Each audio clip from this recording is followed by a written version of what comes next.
These are the real and raw stories of business owners who have ventured off on their own and into the unknown. I'm Reagan Avon, and this is the In Your Business podcast. All right, Dave, welcome. How you doing, Reagan? Good. Cheers. We've got a drink here. Yes. Can we actually inspired by a couple cherries go. for Dave Cherry.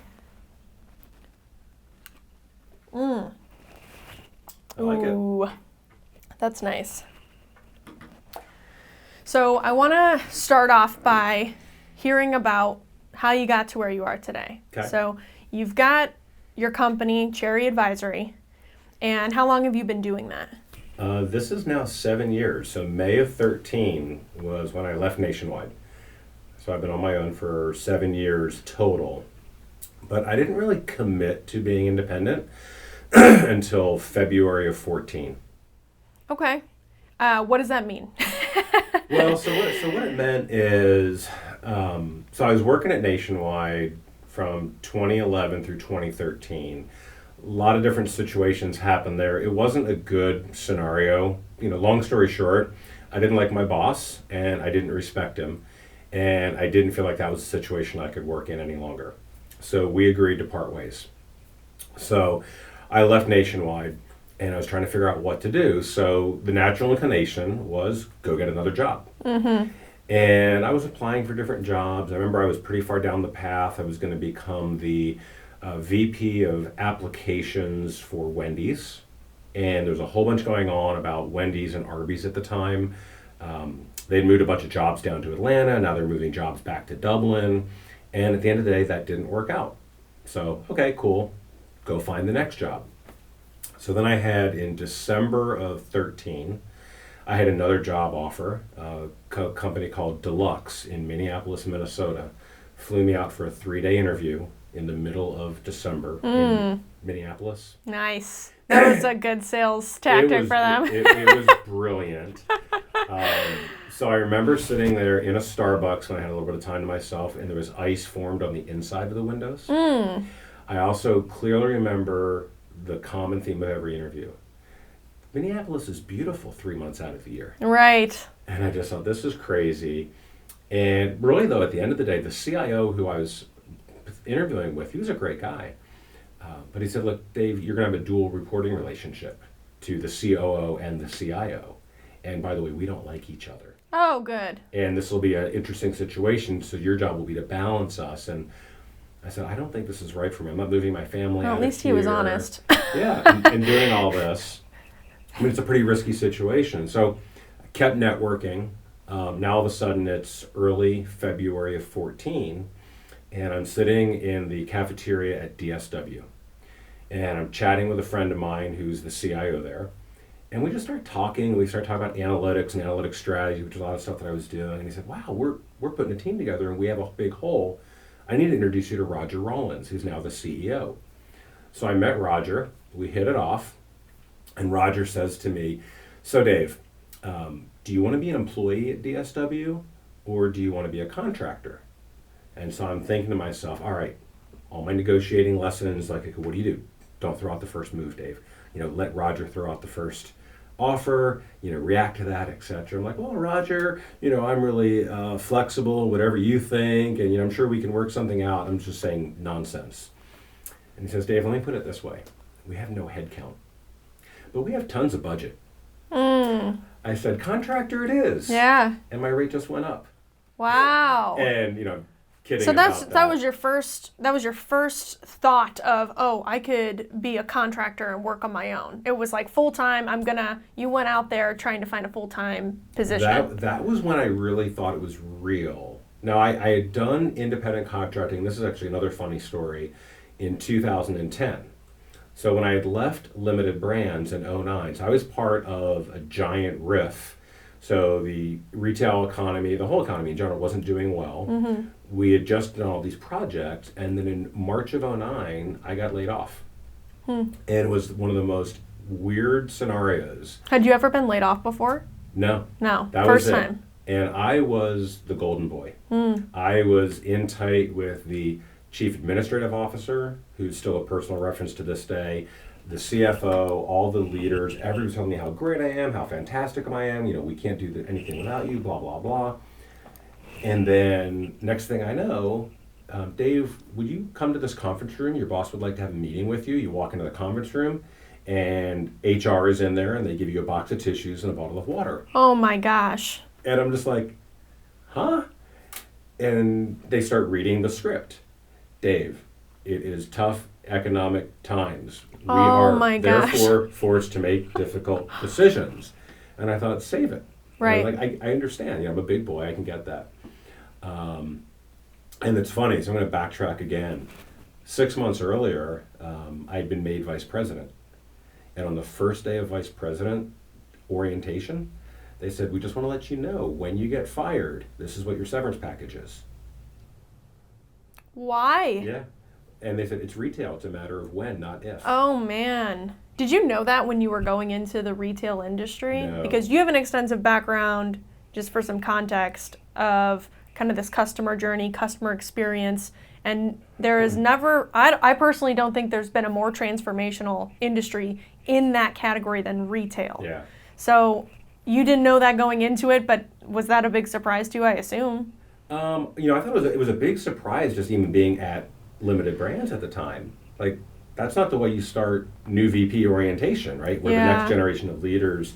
It was interesting. When I went into retail, I started my career with Price Waterhouse, and I was a coder. I built custom applications. Literally, I would sit down with the client and say, what do you want me to build? And this is way back in the day. It was Windows 3.1. It was Power Builder, COBOL, JCL. I would just code and just go nuts. And I was doing it in the utility industry. And I worked for an electric utility, and then another electric utility, and then a gas utility, and then another electric utility. Long story short, every project felt the same, right? Electricity is electricity. And the good thing now, I had switched from Price Waterhouse to Deloitte at the time, and Deloitte was fantastic. They said, well, what industry do you want to be in? You can switch. And I thought, okay, what is the complete opposite of utilities? Retail. Because with the so many different segments of retail, you got apparel, you have footwear, you have sporting goods, you have all kinds of things. Even if you dig into a segment and say like women's apparel, there's high-end, there's athletic, there's, I was like, this is going to be great. Every project will be completely different. So I literally just made a switch one day when I was at Deloitte, and I became a retail guy back in like 98, I think it was, 98, 99. Something like that. What an interesting time to be in retail. It was a ton of fun. Yeah. And I just loved it because I was a customer. Yeah. And everything was so different. But I had no idea how dynamic and how much of a roller coaster it would be and how short tenures were. The list of people that I can share with you now that are awesome people that have been let go, that were either part of RIFs or what have you. Why is the retail industry like that? So is it because of the nature of retail in general, where it's just kind of an indicator of the economy, and so it kind of ebbs and flows? Or, is it just kind of a characteristic of retail in general? Why does it do that? So I have two theories on that. One theory goes into sort of the historical view of retail. It's not a lot about being data informed. It's very intuition, very experiential, very merchant driven. So when you bring people in, it's really hard to repeat that and scale that kind of approach, right? Because there's not a process. It's like, she has a good eye for this, or he has a good eye for that. And you hit on a season or two or three, and then you miss. And then you miss again. And then the second part of the theory is lack of patience. So people want immediate results, and so you're hired. If you look at the average tenure of like a retail chief marketing officer, it's like 2 years. Wow. Retail CIOs are like 3 years. There's not a lot of time, and people, I think, go too quickly to, the fix is let's get rid of Dave, or let's get rid of this person. If we just bring in a new person, everything will fix itself.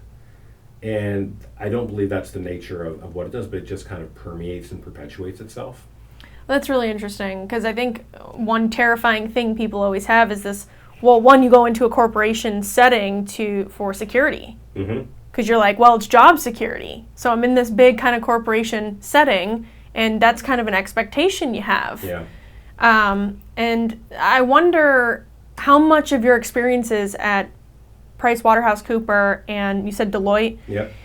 shaped your ability to do consulting, period. Because some people, when you're trying to go out on your own, there's a lot of stuff you don't know if you're just a part of a larger team in a corporation. And so how much of those experiences kind of shaped your knowledge and gave you more confidence to say, I can do this on my own? So I think a ton. PW and Deloitte taught me how to consult. They taught me how to be independent, you know, even like when I was within a team. So, I mean, I think about my first project ever. So I'm 22 years old, and I'm on a project for Pricewaterhouse in Boston, and I was the only PW guy on the project. So we worked with another consulting company. So here I am, I work for Pricewaterhouse, but the guys that I'm working with work for this company called Sapient, and we're actually working for the utility in New Jersey, but we're in Boston. It was just a weird, like, there's no two projects were perfectly as you would have thought, right? With like the partner and the senior manager and all the support structure and in the right location. And then you go from that project to another project. And I went to like Montana and Delaware, and you know, I did a project in Madrid for a couple of weeks, and I did one with Deloitte in Latin America, and they're like all different. Sometimes you're part of these big, massive teams. Sometimes you're the only person on the project. Projects never go according to plan. So I was used to that level of just something's going to happen, right? The plan isn't going to be executed. You have to figure it out, and you have to be one step ahead of the client because they're paying you a lot of money. And so there were, I can't tell you how many times, like I would learn something on a Monday, and I would be the expert to the client on Tuesday. Like literally, it's like you're just cramming, and then you just regurgitate it. Like, wow, you're awesome. How long have you been that? And you know, when I remember this project in 1997. I was working at GPU Energy in Reading, Pennsylvania. My partner introduces me and says, Dave is going to be the new lead for the customer care team. That was the first time I actually did customer care. He has a number of years of experience with SAP. He's going to be fantastic in this role. So we're in this big group. Everybody's cheering, nice to meet you, Dave, all this good stuff. And here I am, probably, like 26 at the time, and I go up to the partner, I'm like, hey, Drew, I got to let you know, I've never been on an SAP project before. I honestly, I still don't even know what the letters stand for. And you just told everybody, I have a number of years of experience. I have 0. You know what he said to me? Dave, 0 is a number. Oh my gosh, that's wild. Yeah. I don't think people truly understand the nature of those types of moments in business. Like, I've experienced that myself, where you're like, you know, there's an element of confidence and an element of this kind of like facade or idea that you're selling, and then you're scrambling to execute on it. And so much of business is like that. Well, and I think one of the things that experience and many others that helped sort of shape me, it made me really comfortable not having to be the smartest person. And when you think about different aspects of that, like there were guys on my team. So I was the team lead. And I didn't know any of the SAP transaction codes. I didn't know the functionality. I didn't know any of the technical, you know, nuances of the software. So when the client would say, hey, Dave, can it do this? I'm like, I don't know. Can we go, let's ask John. Or let's have, or there's a guy named John Edwards was on the team.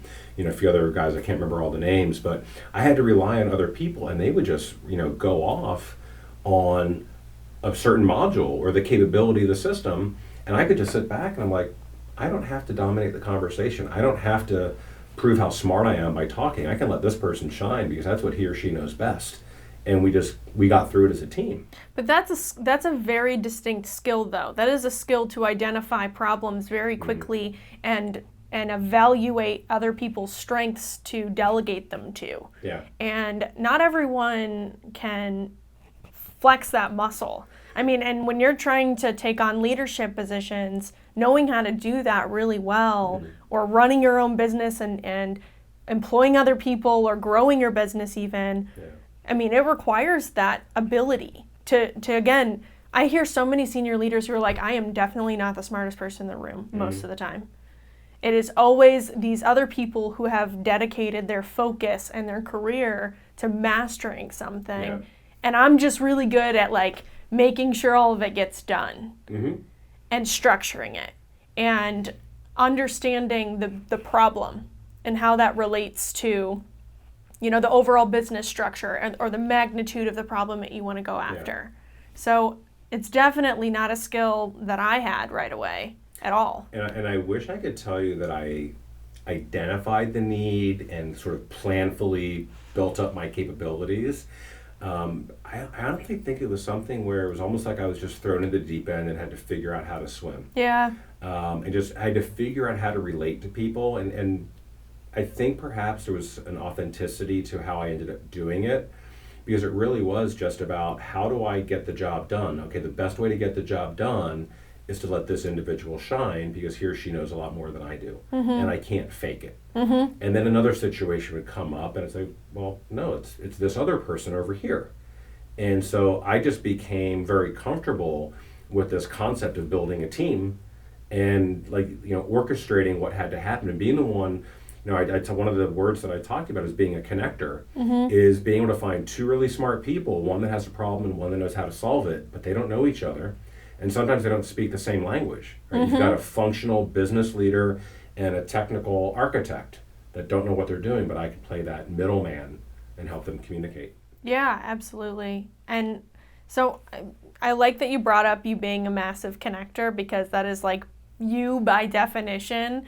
How did you start to build that confidence in expanding your network and connecting people to each other? Because that's a skill in and of itself. Yeah. And knowing connectors like you and other people is extremely valuable. Like, to have someone like you in my network is super, super valuable. So how did you kind of develop that skill or that technique? So as I think back about it, I really didn't do it a lot prior to coming to Columbus. So I was, working in consulting with Deloitte. It was, 2002. Limited Brands found me, moved me up to Columbus. I started working at Limited Brands, and I was really lucky because I was put in a position in the center function. So I didn't work for Victoria's Secret or Express or Limited or Bath and Body Works or any one of those brands, but I was in finance. So my job was to orchestrate all of the CFOs. Basically, the simplest way to describe my job was to make sure all the CFOs were happy. Right, including the corporate CFO. So I make the corporate CFO happy by making all the other CFOs happy. I make the CFOs happy by making sure all the VPs and the directors and the managers have everything that they need and so forth. So I was networking a lot internally, right? So I would, work down and get to know everybody inside the L Brands finance organization. And just to break down Limited Brands, they have individual. What is Limited Brands made up of? So back then, there were actually 14 different companies. Wow. So it was the brands that everybody knows. So there was Victoria's Secret Direct, which the website was a separate company. Victoria's Secret Beauty was a separate company, so all the makeup and perfume. Bath and Body Works, Limited, Express, Henry Bendel. Then they had the IT company. There was a logistics company, a store design and construction company. That's 10, and I'm forgetting a couple other ones. But sure, that's a lot. Every one of them had a CFO and different functions. So I'm meeting all of these people, leading a lot of projects, and then, like I said, in 2009, they let me go. So I now had a year to myself, right? So I had that nice long severance package. Oh, yeah. And I said, I was going to ask, where your comfortability came from, because some people don't have that opportunity, when they leave a company and then they're deciding, okay, now I'm going to do some stuff on my own. Yep. So you had a whole year of a severance package I did. To plan for. And I decided I was going to do 3 things that year. So number one, I had a goal, and somehow I'd gotten the bug. I was like, networking is going to be really important. I want to meet people, and I want to figure out how I can build relationships. So I said to myself, I'm going to meet every CIO and CFO in Columbus. That was my goal. That's a pretty intense goal. Yep. And I managed it like a project, and I could actually pull out the spreadsheet today and show you what that plan looked like. I ended up with about 500 conversations that year. That's crazy. And how do you even approach a CIO and get them to give you the time of day? So it wasn't always direct. So a lot of times it was, I know the director of whatever at this company, and I'd go spend time with the director. And I had some really terrific advice from a friend of mine at Deloitte. She said to me, network through people. And what she meant by that was, so if I'm getting introduced to you, don't just meet Reagan and be like, okay, that was great meeting Reagan. Always find out at the end of that conversation, Reagan, who can you introduce me to? Right? Who do you think would benefit from meeting me or having a conversation with me, and who might I benefit that's already in your network? So always generate the next meeting at each meeting. So every meeting I generated another meeting. So sometimes, say, that director would say, oh, you've got to meet this other person. And then they'd say, oh, you've got to meet my VP. And then the VP would say, oh, you've got to meet my CFO. Like, he or she's got to get to know you. You're fantastic. And so that's why all those conversations would ultimately lead to all these different individuals. Someone could take that advice, though, and make it a very calculated, non-genuine approach, right?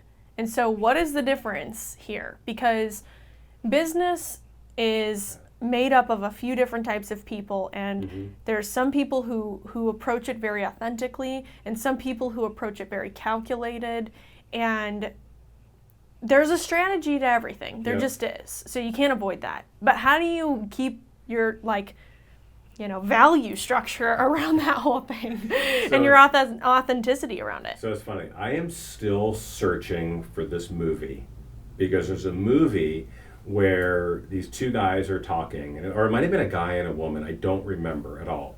But the whole thing was like, what's your thing? Like, what's your plan to go pick up, girls at a bar? What's your plan to, like, connect? And his answer was, well, my thing is I don't have a thing. Like, that's my thing. And I wish I could quote this or find this movie. I'm searching for like 10 years. If you know this, let me know. I have to put a reward out. But I always said, like, my thing is I don't have a thing. So when I met people, my number one objective was to actually get to know them. Right. Authentically. Right. I think I've told you this story before, but when I was at Nationwide, I had one direct report that gave me terrible upward feedback both years that I was there. And he basically said, Dave wastes the first 15 minutes of every staff meeting talking about our families and our dogs and our kids and our weekends, and he won't get down to business. You're so evil. But so for me, that was calculated. Like, I wanted to know who I was working with. I wanted to know if they had a kid, or if they liked sports, or if they were a runner or an artist, or because we could connect somehow. So when I was meeting all these people, I mean, I did have a plan. Like I said, I had a goal, meeting all these CIOs and CFOs, but I never went to somebody and said, take me to your CFO. Right? It was, I wanted to get to know you. Like, what are you doing? What are you all about? How can I help you? Yeah. And then... Well, that's key. Yeah. That's key. Because, like, this whole, and we've talked about this before, this whole idea of, and I love that you brought up the book, too, when we were having a discussion earlier, of these different types of people where there are the givers and the takers and the connectors. Adam Grant, give and take. Yes. And I was telling you, too, I surround myself with a network of people who I know give and want other people to succeed and want other people to be, get value in the relationship. Yeah. And I'm comfortable giving because I know that everyone else in my network does the same thing. So it's just kind of this unspoken rule of we'll just take care of each other kind of thing. And those become the kind of people that you can trust. Right. I have another one of my phrases. I think I told you about all these little notes I was making to myself, but one of my fun phrases was, I like to invest in relationships that span the logos on business cards. So when I was meeting these individuals, I didn't care who they were because they were the director or the VP of XYZ at a company. I just generally wanted to meet them and get to know them. Because when I left Limited, I remember I had moved here in 2002, it was 2009, 99% of my network was Limited Brands employees and people that lived on my street. I didn't know anybody else. So I just wanted to get to know more and more people. I knew that was going to be a good thing down the road. So I would ask them how I could help them. Ultimately, at the end, it always comes up, Dave, is there anything I can do for you? And I would say, well, is there anybody that you think I should meet? Or do you think there's people that could benefit by meeting me? And they would say, oh, well, you got to meet so-and-so and so-and-so. And so these were targeted in terms of company, but sometimes it would lead me in a completely different direction. Yeah. And I just said, if I just keep doing them and keep doing them. So I just got really comfortable at connecting. And then what was also really important to me was keeping track of who I'm meeting with, So if I came back and I met somebody, and the first thing that I said was, "Hey, how was that trip to Jamaica that you took?"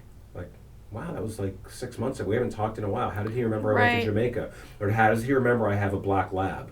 Or how does he remember, well, I cheated. I wrote it down. Like, I literally would leave the networking event. I would say, okay, Reagan just moved into a new house in, this part of town, or she did that or the other. And I'm like, okay, now I have that. Now when I would meet with you the next time, I'd go back and look at this and say, oh, let me make sure I check in on how she's doing with that. Right, and some people may perceive that to be overly calculated and a hidden agenda. Surely, because I have a bad memory. But I want to just make a point that you don't actually have to do that kind of stuff. Yeah. To further your agenda or whatever it is you're trying to do. Yeah. But you take it upon yourself to remember those things.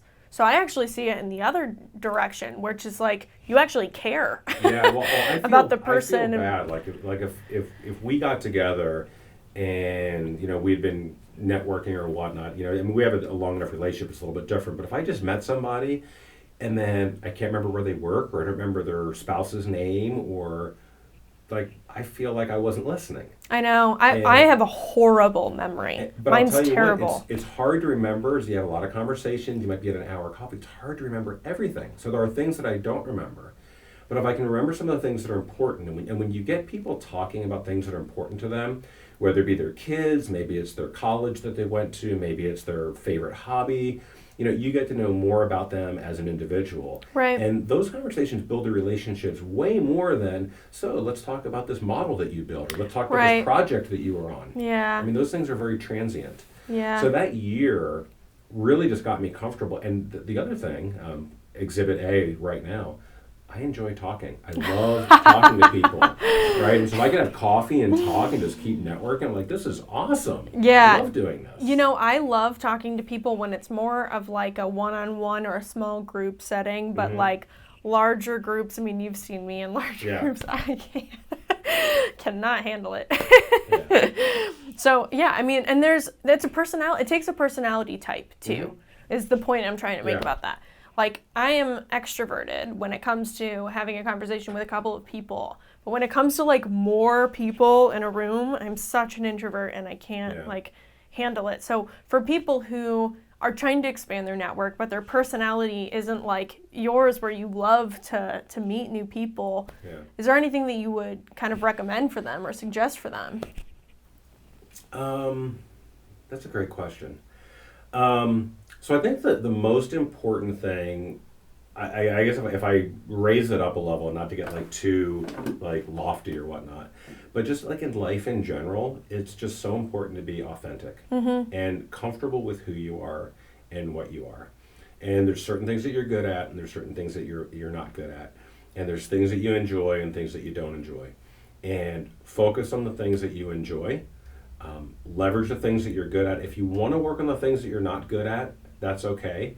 But if you're, to your example, if you're not a great public speaker or you don't enjoy it, you don't have to pursue it. I mean, in your position, there's certain times where you're forced. Yeah. Right? I mean, you can't be like, what, at the conference next year, I don't want to speak. No, you're the face of that conference.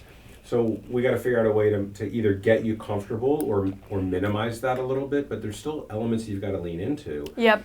But being authentic, being vulnerable, and I think that's one of the probably two of the most important attributes that I look for in relationships, and I think in successful people, and they go hand in hand, is vulnerability and humility. Yeah. Right? And so when you're willing to say, I don't know, I'm not good at something, people tend to want to lean in and help you. Yeah, for sure.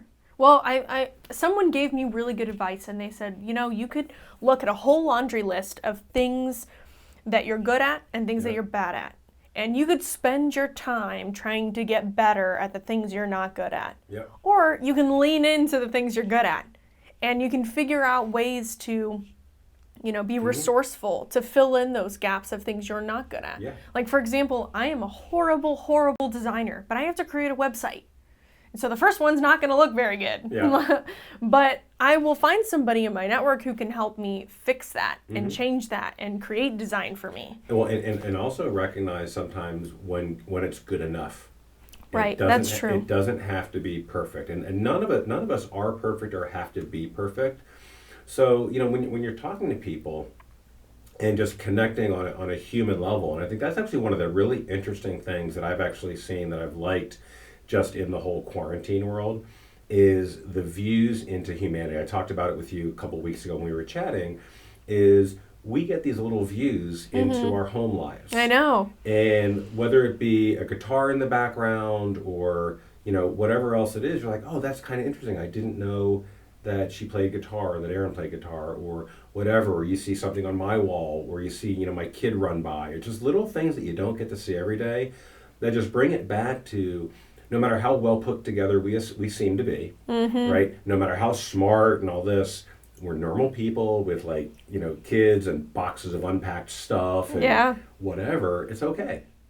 I know, or in my case, I was doing a webinar with literally my microphone on top of boxes that came crumbling down at one point. It was great. But when has anything ever gone perfectly according to plan? Like anything of significance? I know. It's true. It could be whether it's a conference, or one of the things I know I was telling you about, probably about 10 years ago, I started getting into running. And a really good friend of mine has sort of been my coach. And he always talked about having a plan. And we have a plan for every race and what every mile is going to do and so forth.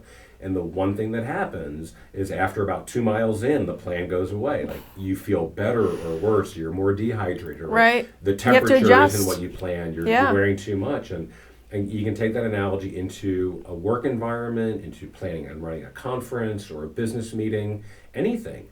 Very rarely does it just fall in line exactly how you planned it. This whole concept of adaptability is so critical for people especially who are trying to launch their own business. Yeah. I mean, usually it's people who, like you, with life experience, who are very passionate about something, and you could make money off of it, and you can make a living off of it, and you can work for yourself, and for some reason, some circumstance has led you to, I'm going to start my own company. Yeah. And it's fascinating because, again, it doesn't go according to plan.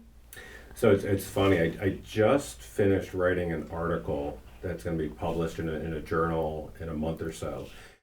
And I was talking about 4 attributes. And as you were talking, it made me think of them because I didn't write this article with it in mind.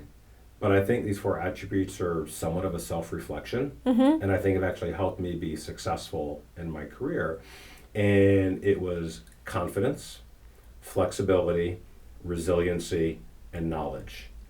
And when you think about how I've worked through those, is you have to have some baseline knowledge, right? If I'm just dumb as a box of rocks, there's not a lot that I'm going to be able to do, right? So you have to have some capability. But you also have to have the confidence to step out, whether that means going out on your own or doing a presentation or getting up on a stage in front of 100 people. And you've got to have the flexibility. So when the presentation fails, or the slides don't show up. Who knows? So, how do you react? Do you just pack it all in, or do you adjust, or do you be flexible? And then the resiliency piece is it's a lot about recovering from bad situations. Yeah. And knowing that, okay, I failed here, that doesn't mean I'm a failure. Or I got let go at Limited Brands. Well, I bounced back and ended up doing something else that was really cool. And then the whole nationwide thing didn't work out. And then I bounced back and I did something really cool. And then you keep going, and you're going to have these things, but how do you balance? It's that saying, it's not how many times you get knocked down, it's how do you get back up. Right, but in those moments, though, I think I like to just bring this kind of realistic view of those hard moments because hindsight is 20/20. We can look back and be like, oh, that was hard, but I bounced back. You know what I mean? And in those words, there are so many things that you're not talking about or you're not expressing.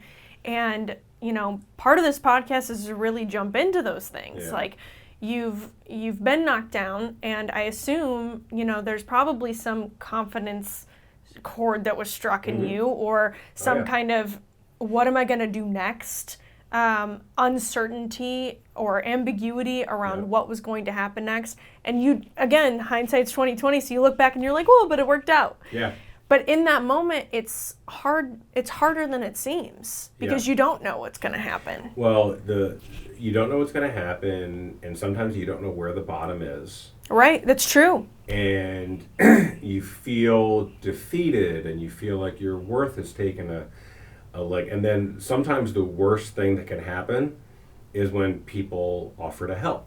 Or you're just like, I don't want to talk about this. Right. It's like, no, I don't. And I know you're trying to be helpful, but the last thing I want to do is talk more about this. And, what I actually found that sort of every time that's happened to me in pulling me through it was I always wanted to focus on doing something, no matter how small it was, that I could actually control the outcome.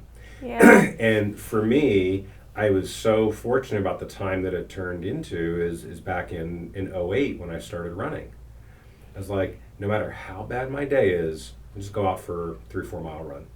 Yeah. And if I can have a good run, and nobody controls that. I don't have to worry about a hiring manager, or I don't have to worry about somebody signing a SOW or anything like that. I can just get a good run in. Yeah. Or just do something really small, and I would say that was an accomplishment. And I got something done. My dad told me that if you wake up every day and make your bed, it's because it's something that you can control and accomplish immediately in the morning. And I think that's part of the frustration that people have is when you do a great job, like you nail the interview and you don't get the job. Yeah. Or the proposal and like, why didn't I get that? Or you get laid off or fired. It's like, what? I was doing a good job. Like, what happened? You tend to doubt yourself. Right. And you need little things to build yourself back up. It's true. And to me, it was just, again, it was little stuff that I could control. It might have been, cleaning my room or, organizing the basement or painting a wall or doing a run. Didn't matter, but I could accomplish something and felt like I wasn't just a complete slacker for that day. Yeah, you had mentioned in previous discussion that your kind of philosophy of life and mentality of life is to just focus on the day and make it a good day, and then just have as many of those good days in a row as possible. Yep. And I think that's so important because we tend to dwell in the past, or we tend to be anxious about the future. And if we just hone it all in, all the energy, all of the mental capacity into the present, we can figure out what we can control and then put all of our energy into that thing. Yeah, like right now, if I was worried about a proposal that's due on Thursday, or I'm worried about a project that I want to do or something else going on, my mind is going to be elsewhere. And I'm not going to be doing service to the present. And that goes as well, like even like little things when you're having a coffee with somebody. Right. I learned, and this was actually in that year, and I made mistakes. I would, I mentioned 500 coffees. I would have an 8 o'clock, then I'd have a 9 o'clock, then an 11 o'clock, then a 1 o'clock some days. It was crazy. And I felt like if you were my 8 o'clock, it's like 8:50, 8:55. I'm like, okay, we got to hurry up and get this thing done because I got a 9 o'clock. And I would put them at the same Starbucks, right, so I could physically get there. But I wasn't enjoying the conversation and listening because I was so worried about getting to the next one on time. So I started spacing them out a lot longer. Yeah. So I would never make it to the point where I had to be the one to cut off the conversation. I always wanted to end it on the other person's timeline. And if we went for an extra half hour, an extra 2 hours, I'm good. Right. Because that way I could stay present and actually listen to them and not worry about things, other things, even later that day. Because you're getting more value out of that conversation too. Yeah. So and it just became this philosophy for me. And then as I got more and more comfortable being independent, I was telling Derek before this, one of the things that's been challenging for me with COVID is every day I'm in the same place. Yeah. So I'm one of those guys where I would have, February earlier, I never know where I'm going to be. If you look at a random week, one day I'm working at a client site, then I'm at a Starbucks, then I'm at another place. Like I literally don't know where I'm going to be any day. And it was always fun for me to wake up. I'm like, what am I doing today? Where am I meeting? Who do I see first? Well, it's funny because it's such a personality trait of somebody who is an entrepreneur who has started their own business because every day is different, and you kind of get addicted to that. Yeah. It's really fun. Yeah, and so every day walking into my home office, and I love working in my home office. I have a great setup, but I actually would only work there maybe a day to a day and a half a week usually. and now is there 5 days a week, 7 days a week, actually. Yeah. Oh, yeah. I mean, weekends too. It's so all the days blend together at this point. Yeah. It's really hard to figure out what day it is. Yeah. So, you launched this consulting business 7 years ago. Yeah. How has it transformed to where it is today, and what kind of work are you doing with it? So I will tell you, I started off, and this is a little bit of that consulting mindset that I mentioned earlier. Yeah. I started telling people what I did and what I was good at before I actually did it. I was doing analytics strategy for retail. I hadn't written anybody's analytics strategy in retail. I had done some analytics strategy work at Nationwide. Right. When I was talking at DSW, I said, oh, absolutely. So I just went out and did it. So I started telling people what I could do, and then I did it and sort of became this kind of self-fulfilling prophecy.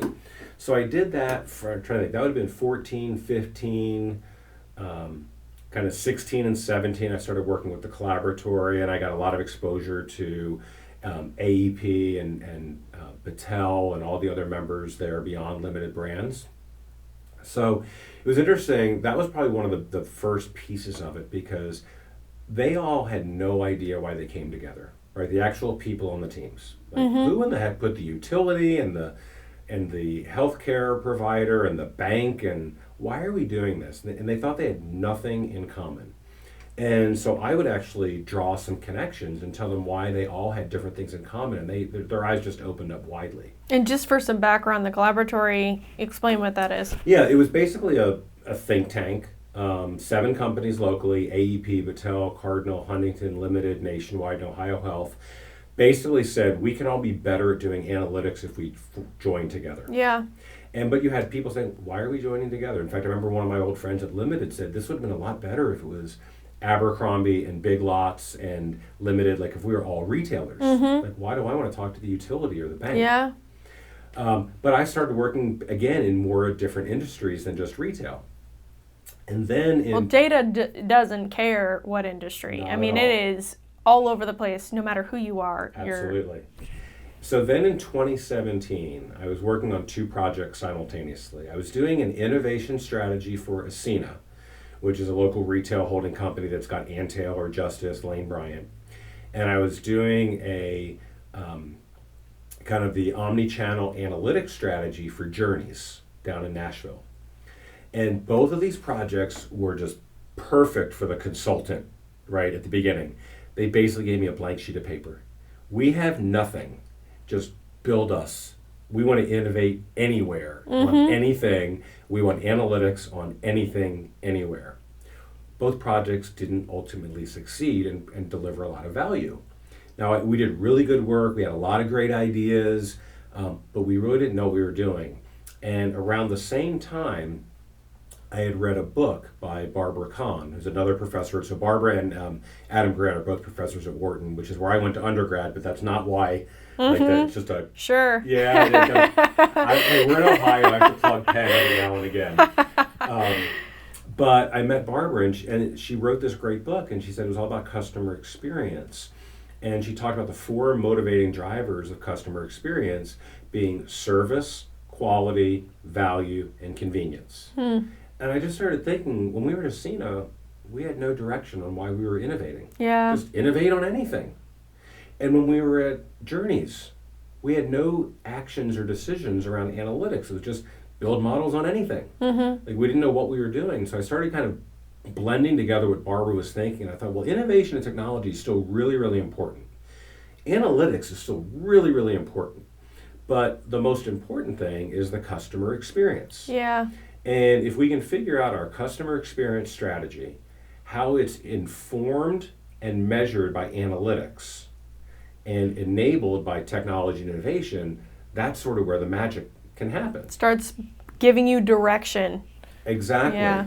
And so that's sort of where I started shifting in 2018 to, that tagline of what I wanted my consultancy to be was all about customer experience. And then there was another interesting thing that I started to notice is we don't pigeonhole companies by their industry. So if we're in retail, we don't compare the customer experience just to other retailers. Right. Or banks to banks. And I'm talking about it from like you and me individually as a consumer. So if we go jump in an Uber this morning, we're like, wow, that was super convenient. Yeah. And then we deal with our bank, say with our mortgage, and like, that was really great service, and they were proactive and they did something. And then you talk to your insurance company, and then you keep changing industries, but we keep building up the level of expectation. Totally. I mean, I was just telling you my experience with my internet provider. Yep. Holy cow. I was like, I feel like it should have been like 8 years ago based off of the experience that I had. Yeah. And I have that level of expectation because I'm used to the Amazon where I'm like, oh, I just need to swipe here. This thing's on my doorstep in 2 days.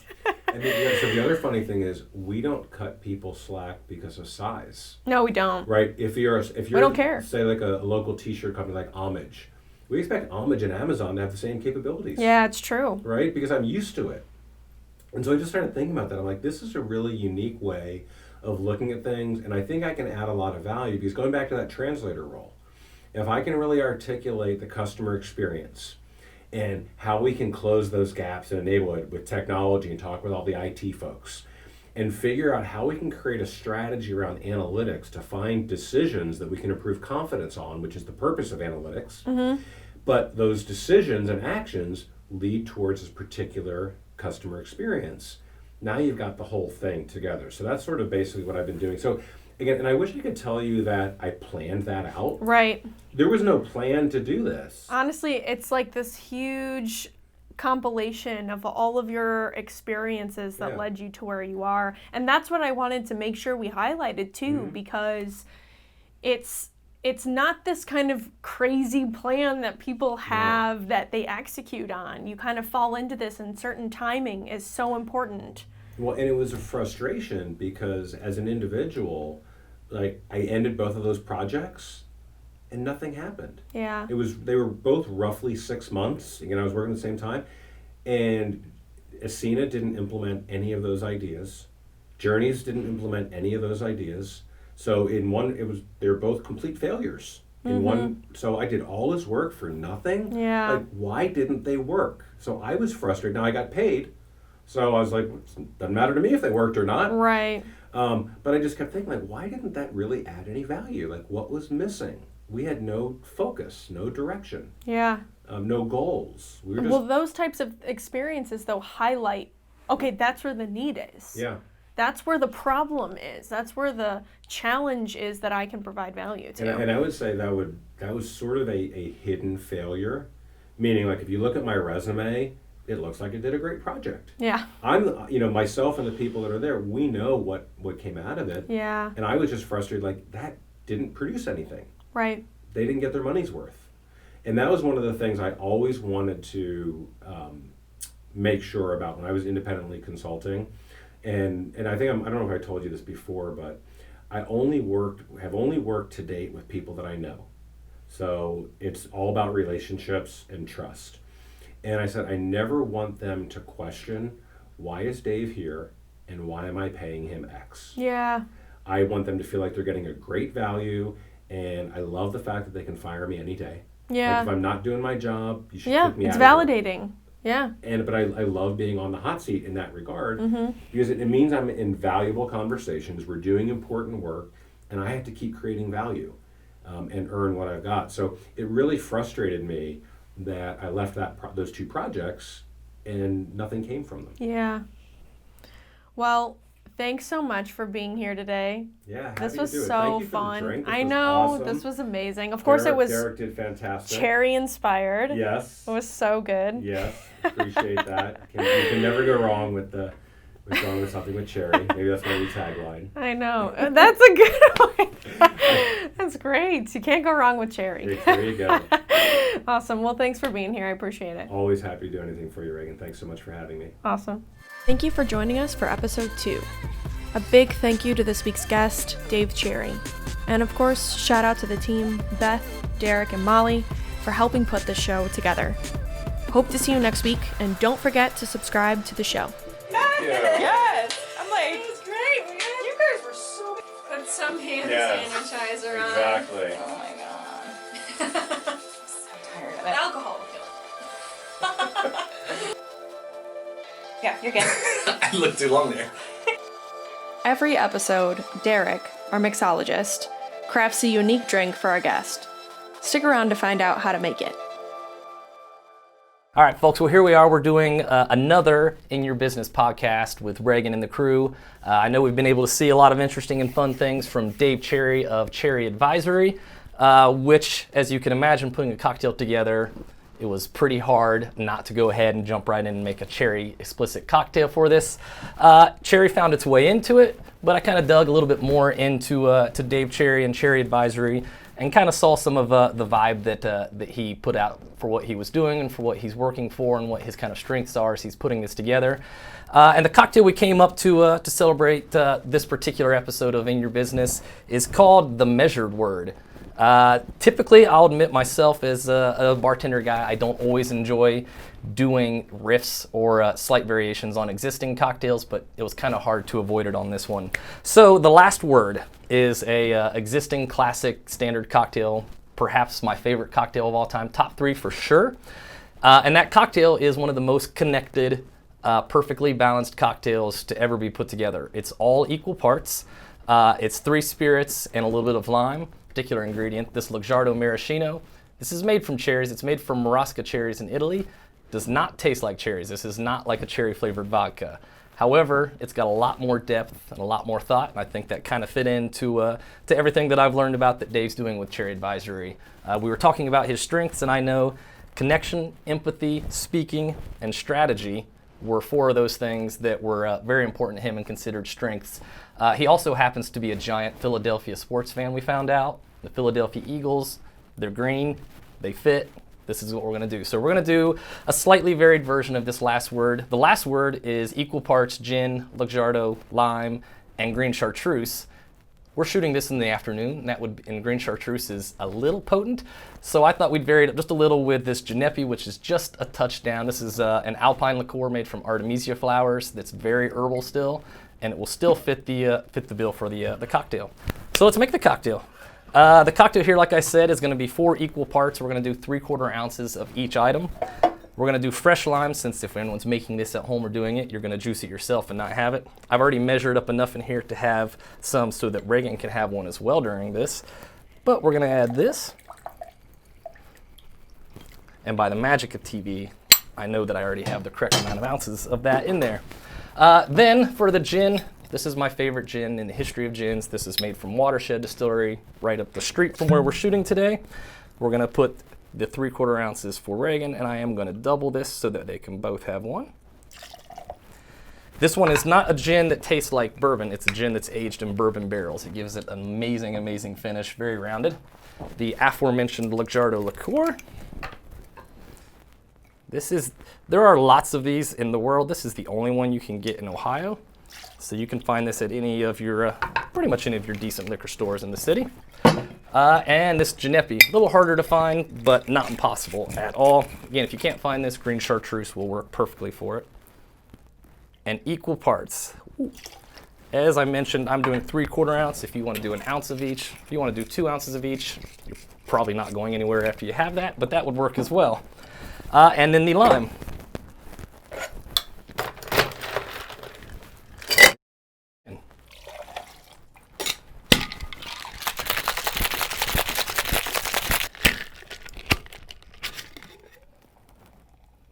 You'll notice I didn't put any sugar or any other additions to this. This is a spirituous yet refreshing cocktail. There's enough residual sugar in both of these to take care of the strength for you.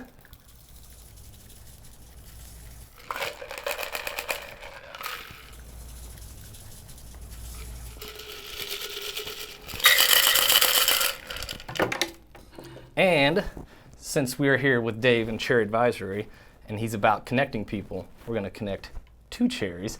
Oddly, this is the traditional garnish on this cocktail is 2 Marasca or brandied cherries.